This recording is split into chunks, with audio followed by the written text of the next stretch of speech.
São tudo metáforas bíblicas, parábolas em que, se você não sabe, eu te conto nessa noite que em 34 momentos bíblicos, a analogia feita conosco é de chamar nós de vasos de barro. E o tema dessa mensagem dessa noite se chama vasos de barro com tesouros de Deus. Vasos de barro possuem tesouros de Deus.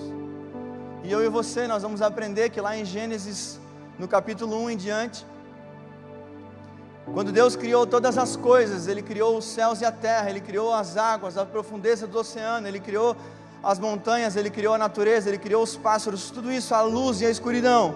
Todas essas coisas Deus criou com a sua voz. Mas somente quando Ele foi criar o homem, é que Ele usou as suas próprias mãos. E em Gênesis capítulo 2, versículo 7 diz assim: então o Senhor formou o homem do pó da terra, e lhe soprou nas narinas o fôlego de vida, e o homem se tornou um ser vivente. Eu e você fomos formados, criados, porque Adão representa todos nós, do pó da terra, do barro. E nós vamos aprender nessa noite as razões, os motivos pelo qual eu e você não somos criados a partir do ouro de Ofir. Por que eu e você não somos reluzentes como ouro? Por que eu e você não somos tão especiais quando a gente pensa que a gente é? Deus fez a gente do barro, e depois lá em Jeremias capítulo 18, o capítulo pelo qual nós vamos começar a estudar nessa noite, o profeta Jeremias é convidado pelo Espírito de Deus a assistir uma cena. E a partir dessa cena, dessa parábola que Deus usa da casa do oleiro com o profeta Jeremias, nós vamos começar a estudar nessa noite, porque que eu e você somos vasos de barro nas mãos do Deus, e o Deus é o nosso oleiro. Ele é o oleiro que formou a minha e a tua vida. Então vamos ler na NAA, por favor, o capítulo 18, no verso 1 em diante, de Jeremias 18, 1. Olha o que o Senhor fala para Jeremias.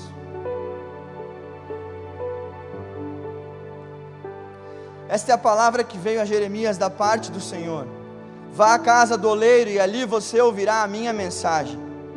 Então fui à casa do oleiro e o vi trabalhando com a roda, mas o vaso de barro que ele estava formando estragou-se em suas mãos, e ele o refez, moldando outro vaso de acordo com a sua vontade. Então o Senhor dirigiu-me a palavra: ó comunidade de Israel, será que eu não posso agir com vocês como fez o oleiro?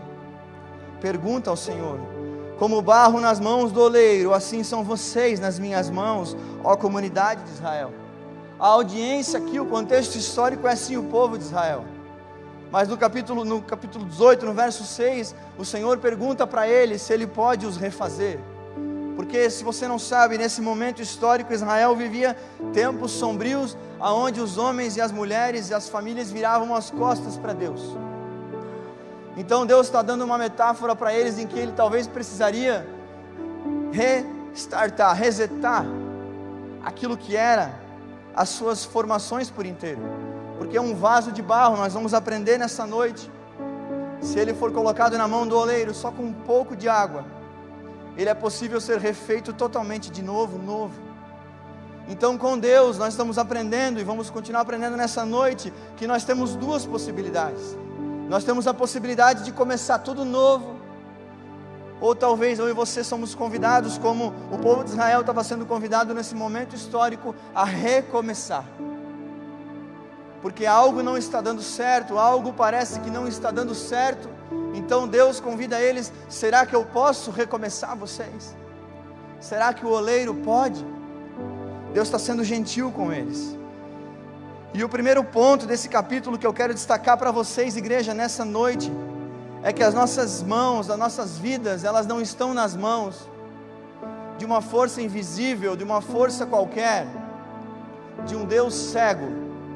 Não, Deus vê todas as coisas. Então eu e você temos a nossa vida observada e vista pelo oleiro, porque um Criador que ama é um Criador que cuida. Então o primeiro ponto que eu quero que você destaque nessa noite no seu coração é: reconheça a soberania de Deus sobre a sua vida. Porque se Ele é o Criador, ninguém mais do que Ele se importa com você. Não existe ninguém, seres humanos, Ele, o seu Criador, o oleiro da minha e da tua vida, essa soberania de um Deus que se importa com quem Ele criou e com o que Ele criou. Ele é o nosso Criador, isso significa que nós confiamos em sua sabedoria e em seus desígnios, amém? Amém. Mas tudo começa a mudar de figura, sabe quando, meus irmãos? Porque quando está dando tudo certo, a gente vem aqui cantar que a gente confia no oleiro. E a gente é capaz de escrever músicas, cantar e pular sobre confiar em Deus. Mas quando as coisas começam a dar errado, é quando realmente eu e você vamos perceber e analisar uma autocrítica em nós, muito mais fácil do que eu e você analisarmos a outra crítica que nós fazemos às vezes dos nossos irmãos, em que nós somos que nem aquelas crianças jogando videogame. Se você tirar o controle da mão dela, ela começa a chorar. E eu e você muitas das vezes falamos que confiamos nesse Deus oleiro, mas nós nos comportamos igual crianças, com um controle na mão. Porque quando os problemas acontecem, quando as dificuldades da vida se apresentam, eu e você queremos ter as decisões e as definições pelo nosso próprio pulso, pelo nosso próprio braço. E nesse momento eu quero te contar, nós estamos dizendo para o oleiro: ei, fica tranquilo aí, Deus, eu resolvo. Quem é você afinal? É isso que a gente faz. E eu estou ministrando essa palavra dentro de algo vivido, não de algo teórico. Quantas vezes eu passei por circunstâncias e situações em que eu quis sim resolver das minhas próprias mãos e os meus desígnios foram desastrosos.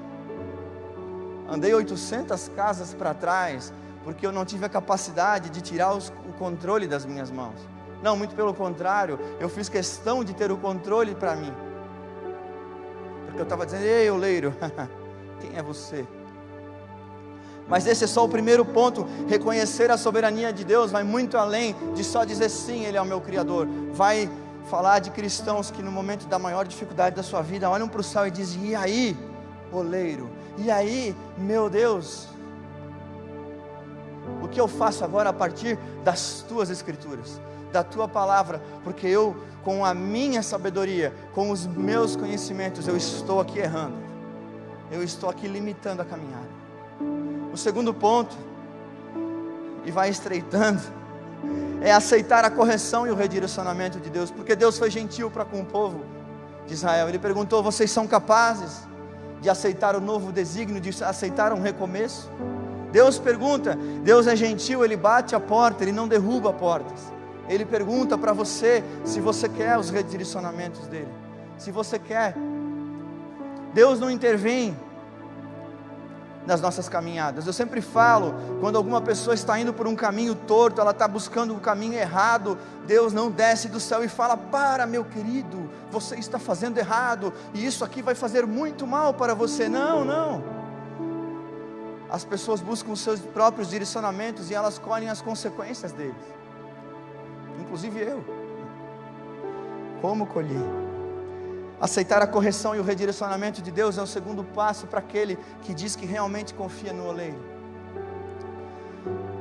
O terceiro ponto é de dificuldade, permanecer confiante na bondade de Deus quando nada parece que está dando certo. Permanecer confiante na bondade de Deus. Mais uma vez, irmãos, quando está dando tudo certo, a gente está vendo bondade, porque a conta bancária está legal, lá em casa está tudo bem, a gente só tem harmonia. O famoso mar de rosas, já ouviram falar? Uma vida de mar de rosas? Pois é, não é muito bem isso que se trata a vida cristã. Lamento. Ela vai ser uma vida, e o apóstolo Paulo vai falar para nós na segunda parte dessa mensagem, e que nós devemos permanecer confiantes na bondade de Deus, quando enfrentamos as dificuldades e os desafios dessa vida. Ele está trabalhando, o oleiro, através das provações. Tiago vai falar no capítulo 1, no verso 2, que as provações são o que produzem a perseverança em mim e você. O quarto ponto, depois que eu e você já entendemos a fidelidade de Deus mesmo nos dias maus, nós vamos parar de resolver apenas os nossos problemas, os nossos dilemas com Ele, não sem Ele, e nós vamos começar a ajudar as outras pessoas a resolver os seus dilemas. Nós não vamos mais só resolver os nossos a partir das Escrituras, a partir do Espírito Santo, nós vamos ajudar as outras pessoas a resolver. Nós vamos começar a influenciar as pessoas e dizer: ei, a tua vida não está tão bem porque você não está confiando no oleiro. Ei, um dia eu tenho um testemunho para você, eu fazia tudo por conta própria, e um dia eu ouvi uma palavra e eu resolvi entregar tudo na mão daquele que me criou. E agora eu quero falar para você também, filho de Deus, você precisa confiar no oleiro como um dia eu confiei. Pessoas que têm esse entendimento, elas vão cumprir os seus propósitos. E o quinto ponto, ainda dentro de Jeremias 18, vai ser você ser esse instrumento na mão de Deus. Assim como um vaso é usado para um propósito específico, nós devemos nos colocar à disposição de Deus para sermos usados como instrumentos dele. Então, o oleiro, ele cria vasos todos os dias, e cada vaso tem um propósito. As mulheres que estão aqui muito bem sabem, existem vasos pequenos, eles decoram um ambiente pequeno. Às vezes um vaso grande decora um ambiente grande. As vasilhas, que também são feitas pelos oleiros, tem vasilha que cabe macarrão, mas tem vasilha que cabe 2 quilos de carne. Cada um tem o seu propósito, e o oleiro não criou ninguém sem propósito. E é isso que eu e você precisamos entender. Nós, na mão do oleiro, cumpriremos os nossos propósitos. O grande desafio da vida é descobrir qual que é o meu. Mas uma coisa eu quero falar, igreja, nessa noite: esse propósito que ele já está sendo pregado aqui, ele não está em nenhum curso que vende no Hotmart, ele não está em nenhuma palestra online. Sabe onde que ele se encontra, meu amigo? É de graça, aqui ó, às vezes custa R$40, eu não sei, me deram essa Bíblia essa semana, inclusive testemunho, amém? Eu ganhei uma Bíblia, glória a Deus. Às vezes vem de graça. Isso que o nosso país tem liberdade religiosa, porque existem mais ou menos, eu acho que são 80 países que a Bíblia é um livro perseguido, em que ela não pode nem ser doada e nem vendida. E nós buscamos em tantas coisas descobrir o nosso propósito. E eu vim aqui te falar nessa noite que existe um oleiro que te criou, e o maior propósito da tua vida está nas mãos dele, está na criação dele. Porque não fui eu, não foram líderes, não foram pregadores, não foram palestrantes, não foi ninguém que te criou, foi o oleiro que te criou. Olha o que diz em Isaías 64:8. Mas agora, ó Senhor, Tu és o nosso Pai, nós somos o barro e Tu o nosso oleiro, e todos nós somos obra das Tuas mãos. Lembrar que nós somos obras das mãos do oleiro. Nós temos que ter isso ciente, senão a nossa identidade é roubada. Nós vivemos uma geração que tem crise de identidade, que não entende de onde veio, de onde que está e nem para onde que vai, porque nós estamos sendo tão preenchidos, invadidos de informação. A gente assiste tanta gente, a gente vê tanta coisa, a gente absorve tanto conteúdo, que uma pregação tão simples como essa, às vezes ela pode parecer tão diferente, mas acreditem, ela é simples. O oleiro te criou, ele tem um plano para a sua vida, ele quer te usar para transformar mais vidas. Ele é soberano sobre você, só basta você entender, porque enquanto você não entender a sabedoria dele, você vai andar que nem aqueles cachorros que andam assim, ó. Eu andei, por isso que eu falo. E ainda, para aqueles que gostariam talvez de questionar a soberania de Deus, eu quero ler para você Romanos capítulo 9, do verso 20 em diante. Romanos 9, 20, pode colocar para nós da NAA. É Paulo que está falando, não sou eu, irmãos, amém? Mas quem é você, caro amigo, para discutir com Deus? Será que o objeto pode perguntar a quem o fez, por que você me fez assim?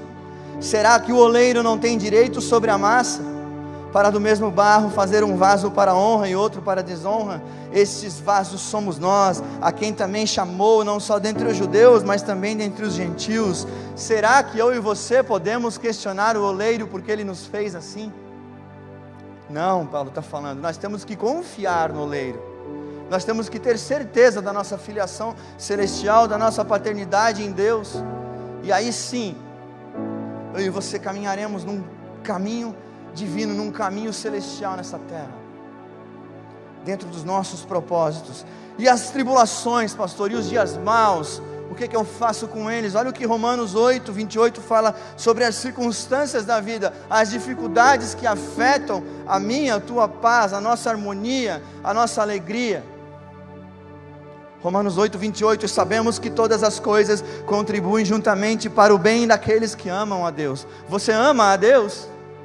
É a única premissa para que você viva num caminho em que a tua própria aprovação vai ser fruto do teu milagre, do teu testemunho, da tua vitória.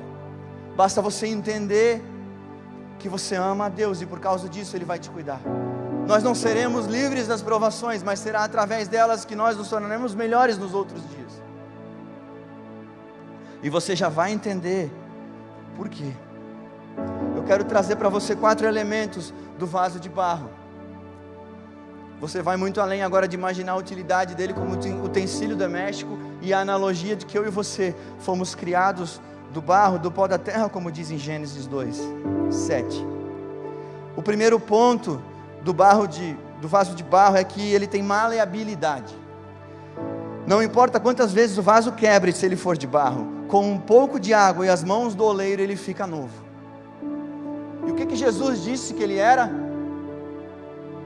Eu sou a água da vida, aquele que beber de mim jamais terá sede. O oleiro criou eu e você, e ele deu Jesus, que é a água da vida. Quando eu e você nos rendemos a esse Jesus, há uma mistura que cria maleabilidade em mim e em você. E quando nós temos Jesus na equação do nosso barro, aí nós estamos prontos para ser moídos pelas mãos do oleiro, para ser talvez desconstruídos e depois reconstruídos por esse Deus.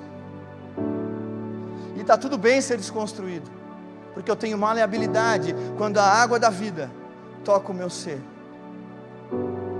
O segundo ponto, a característica do barro, o conteúdo. Não adianta queremos ser vasos de ouro ou de prata, mas sermos vazios por dentro. Muito melhor é ser um vaso de barro, mas ter um tesouro dentro. O que importa é o conteúdo. Sabe por quê, meu irmão? Deixa eu te contar. Quanto mais provação eu e você passamos, quanto mais dificuldades, o vaso, se ele for o vaso de barro, para quem entende um pouquinho de olaria, para quem já viu fábrica de telha, para quem já viu fábrica de tijolo, vai entender do que eu estou falando. Quanto mais fogo ele recebe, mais sólido ele fica. Se você fosse um vaso de ouro, como alguns querem pregar para você, ó ser reluzente de ouro, com purpurinas de diamante, você derreteria, e não seria possível ser refeito um vaso na sua perfeição, de ouro derretido, mas de barro é possível. Se fosse de prata, talvez alguns colocam em segundo. Peraí, você é só a segunda parte da trindade, querido irmão. Parênteses, isso é um falso evangelho, amém? Vocês estão entendendo? Nós não devemos querer ser de ouro ou de prata, posições, títulos, méritos próprios, porque esse não é o nosso lugar. Esse é o lugar de Deus. O ouro, que é o penhor de maior valor, vai remeter a um significado de rei, e o rei dos reis se chama Jesus Cristo, e não eu e você. Por isso que eu e você temos a posição, e muito boa, de vasos de barro. A terceira característica de um vaso de barro, se você não se identificar, fica só para mim: fragilidade. Não, pastor, eu não sou frágil. Eu vou confessar eu mesmo, amém?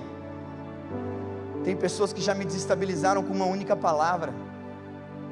Eu saí de mim, do meu senso de espiritualidade, ou do meu senso de correto, por causa de uma palavra. E quando eu preparei essa mensagem, o que eu olhei para mim mesmo, aqui o vaso de barro pregando? Seu frágil. Teve gente que me desestabilizou com uma palavra, outro com uma frase. Tem gente que é 365 dias do ano, amém? A gente não é tão frágil assim também. Eu estou brincando. Mas vocês estão comigo?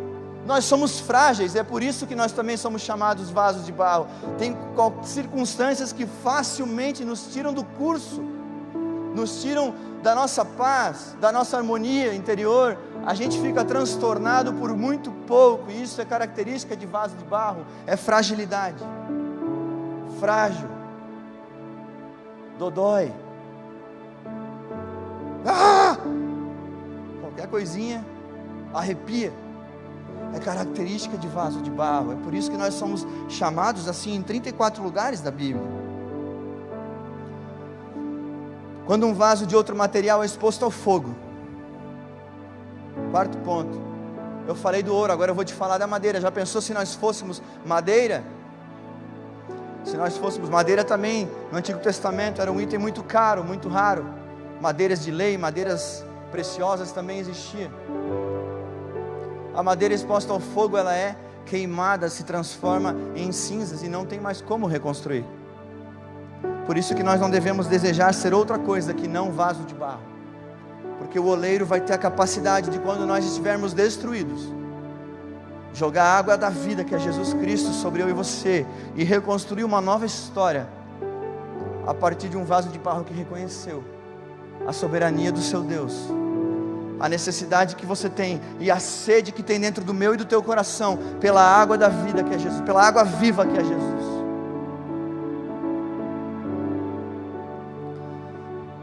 E dito isso, nós vamos para a segunda parte dessa mensagem, que está em 2 Coríntios capítulo 4, do verso 7 em diante.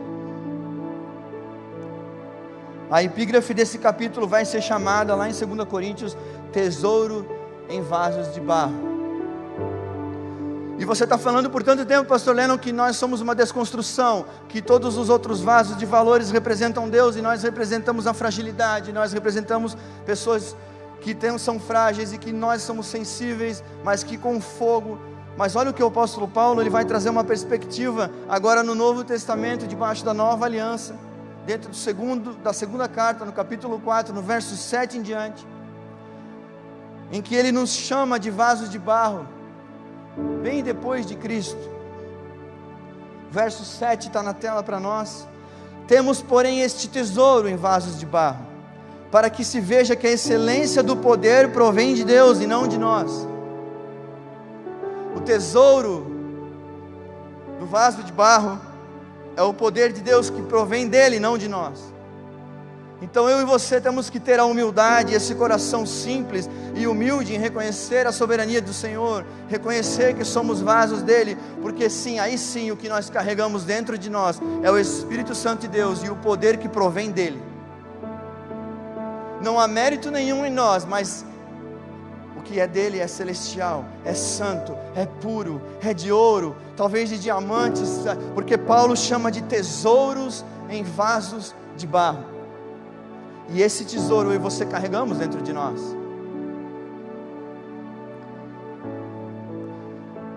O pastor Chris Vallotton, quando ele ensinava para nós, foi um professor de seminário, um pastor amado, que eu admiro e respeito. Ele falava sobre nós carregarmos o Espírito Santo de Deus dentro de nós, sobre nós termos o próprio Deus, porque o Espírito Santo é uma das pessoas da Trindade. Ele falou que uma vez uma pessoa disse para ele: pastor, da forma que você está falando, parece que você é Deus.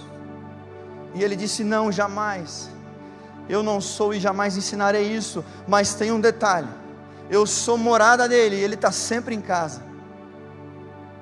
Esse é o tesouro maior que tem sobre a tua vida, dentro da tua vida, dentro do teu coração, dentro do teu ser, o Espírito Santo de Deus. E aqui no versículo 7 do capítulo 4 de 2 Coríntios, o poder que provém de Deus.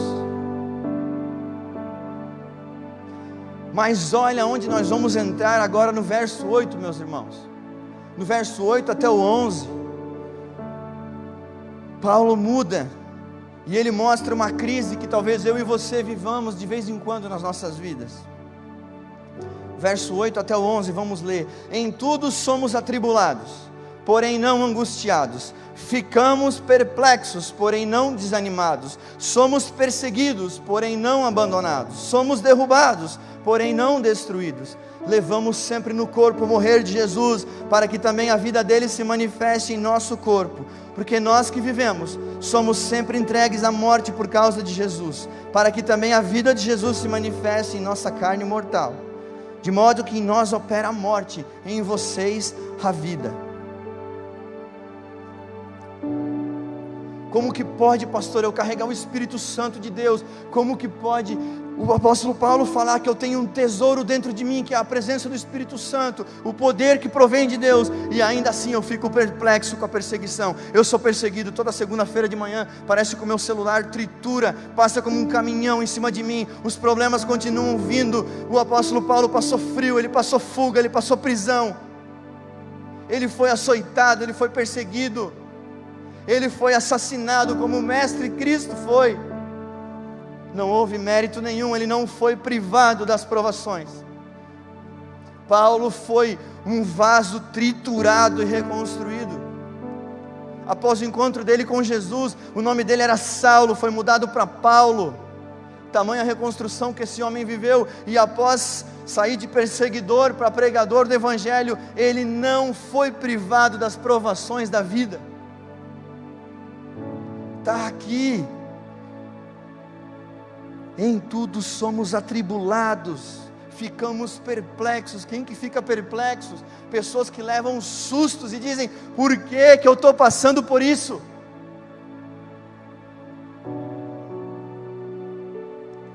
Aí olha onde que ele leva essa palavra, onde que ele leva essa mensagem. Verso 13: tendo porém o mesmo espírito de fé, como está escrito, eu criei, por isso falei. Também nós cremos e por isso também falamos, sabendo que aquele que ressuscitou o Senhor Jesus também nos ressuscitará com Jesus e nos apresentará juntamente com vocês. Porque tudo isso é para o bem de vocês, para que a graça, multiplicando-se, torne abundante as ações de graças por meio de muitos, para a glória de Deus. E aí eu chego no verso 16, no momento que o apóstolo Paulo, e essa mensagem ela não ficou difícil nos últimos segundos, ela ficou. E no verso 16 ela fica boa. Olha o que Paulo fala: por isso não desanimamos. Na Almeida Revista e na NVT ela vai falar: por isso não desistimos. Em outras versões vai dizer: por isso não desista. E aqui está o segredo de quem carrega o Espírito Santo de Deus. Aqui está o segredo que nenhum coach, que nenhum ensinador que vem de curso vai te falar. Você não pode desistir. É só você não desistir, porque a vitória, a batalha da vitória vai ser sobre crentes que perseveram, que apesar do problema dizem: Deus, o meu oleiro, não vai me abandonar, Ele vai continuar protegendo a minha casa. Se eu estou passando por essa provação, é porque há um propósito nele. Isso está cooperando, como diz Romanos 8, 28, conjuntamente para o bem daquele que ama a Deus. Eu amo o Senhor, por isso não desanimamos. Pelo contrário, mesmo que o nosso ser exterior se desgaste, o nosso ser interior se renova dia a dia. Porque quem tem o Espírito Santo de Deus dentro de você, você é renovado dia a dia. A palavra do Senhor fala que as misericórdias do Senhor se renovam a cada manhã. E aqui está falando que eu e você somos renovados dia a dia. Então o Espírito Santo que habita dentro de mim e de você, Ele é que nos capacita, Ele é que nos fortalece. Nós temos dias de provações, nós ficamos atribulados, nós ficamos perplexos. Mas tem dias que nós estamos aqui, então parece que de segunda a sexta nada fez sentido. Mas quando eu perguntei quem estava feliz ao entrar aqui hoje, mais de 300 pessoas responderam que sim. E sabe o que eu tenho para falar para vocês? Eu sei que vocês estão passando por provações, mas o Espírito Santo que grita dentro de vocês, está falando assim: eu tenho pelo que me alegrar, porque esse Deus mora em mim. Não vai ser um problema do trabalho, não vai ser o pneu do carro, não vai ser um acidente de moto, não vai ser uma demissão, não vai ser nada que vai roubar a minha alegria de servir a esse Deus. Aleluia! Por isso não desanimamos, igreja. Por isso não desistimos, porque o oleiro está cuidando de você, Ele está cuidando de nós. Aí olha o que Paulo fala, depois de falar atribulado, perplexo, perseguido. Eu queria ter conhecido Paulo.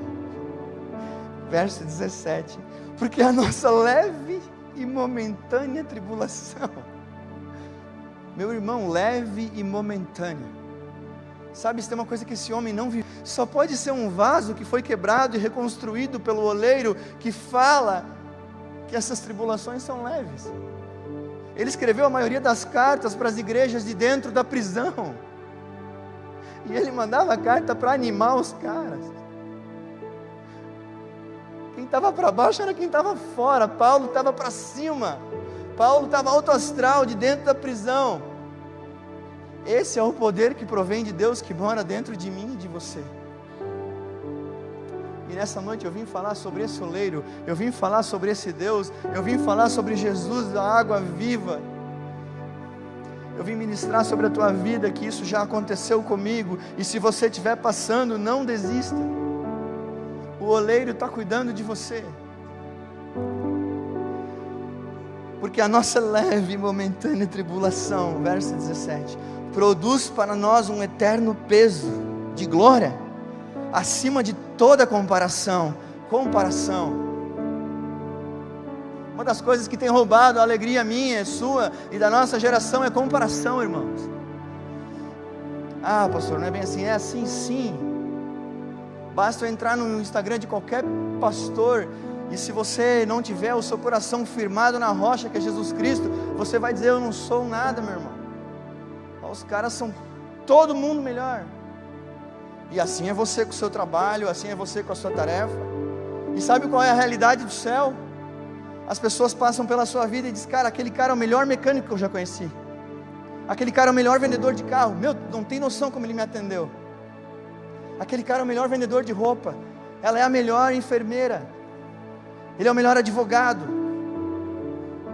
E você, por estar com os olhos fixados naquilo que você se compara, daquilo que você não conseguiu entender ainda, as qualidades que o Senhor colocou em você, os tesouros que existem em você. As pessoas às vezes conseguem ver, mas você só vê o tesouro dos outros. Aborte a comparação da sua vida. Aborte a comparação. A comparação é algo que mata ministérios na raiz. Pode matar a criação do seu negócio, do seu empreendimento. Pode matar você subir de cargo, porque você vai acreditar numa mentira de que você não é bom. Não, você é ótimo. Você é excelente. Na mão do oleiro você é. Com o coração entregue nas mãos dele você é. Porque a nossa leve e momentânea tribulação produz para nós um eterno peso de glória acima de toda comparação. Verso 18: na medida em que não olhamos para as coisas que se veem, mas para as coisas que não se veem. O que eu acabei de falar? A gente desanima com comparação quando a gente olha para aquilo que se vê, não para quando a gente olha para aquilo que não se vê. E eu estou pregando uma mensagem que tem tudo a ver sobre aquilo que não se vê. Porque as coisas que se veem são temporais, mas as que não se veem são eternas. O que rouba às vezes a minha e a tua alegria são coisas temporais. Ver que o carro do outro é melhor e ficar triste com o teu carro é temporal. Ver a casa de alguém e ficar triste com a tua casa é temporal. Esse dia eu assisti um vídeo que falava: você já pensou que daqui 100 anos outras pessoas morarão onde você mora, e algumas pessoas não lembrarão nem de você no cemitério? E às vezes a gente tem um apego material dentro do nosso coração, que até parece que nós vamos para o céu de carro. A gente riu, né? Encaixou também para mim. Quando o apóstolo Paulo fala: olha para as coisas eternas. Quando vocês olharem para as coisas eternas, essas coisas passageiras não farão sentido. Trabalhe, busque, conquiste, faça, mas o seu coração é a Ele que Deus quer saber aonde que está.